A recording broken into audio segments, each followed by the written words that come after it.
এটা হলো জামালের গোড়া। কাল কাজল আমাকে দিয়ে টিচারের হাতে মার খাওয়াইছে, আজকে আমি কাজলকে দেখে নেব। হ্যাঁ। ও এখন কেউ নাই, আমি তাড়াতাড়ি জামালের গোড়াটা কাজলের টিফিনের সাথে মিশিয়ে দিই আর আমি তাড়াতাড়ি বসে যাই। Good morning sir. হ্যাঁ গুড মর্নিং। কি হয়েছে, তোরা দেরি করছত কা? স্যার বাইরে দাঁড়ায় আছিলাম। তাহলে বসে দা। কাজল তোর টিফিনটা আমাকে দিয়ে দে, আমি আজকে টিফিন আনি না, আমার ভোক লাগছে, আমি এখন খেয়ে নি। এখন শুরু হবে মজা। না টিফিন তো আসলে মজা আছে। আহা, খানা তো অনেক মজা লাগছে। এই নে কাজল তোর বাড়ি। আমার সব টিফিন খেয়ে ফেলছে। ও মা, পেটে ব্যথা করার, আমি বাথরুমে দৌড়াই। আল্লাহ, অনেক কষ্ট হয়েছে।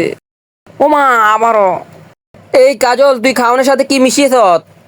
স্যার আমি কিচ্ছু মিশাই নাই। স্যার মিথ্যে কথা বলতেছে, ওই আমার সামনে জামালের গোড়া টিফিনের সাথে মিশিয়েছে। কাজল। বন্ধুরা, নেক্সট পার্ট দেখার আগে তুমি যদি আমার মতো তোমার মাকে বেশি ভালোবাসো তাহলে ভিডিওটি লাইক করে চ্যানেলটি সাবস্ক্রাইব করে দাও।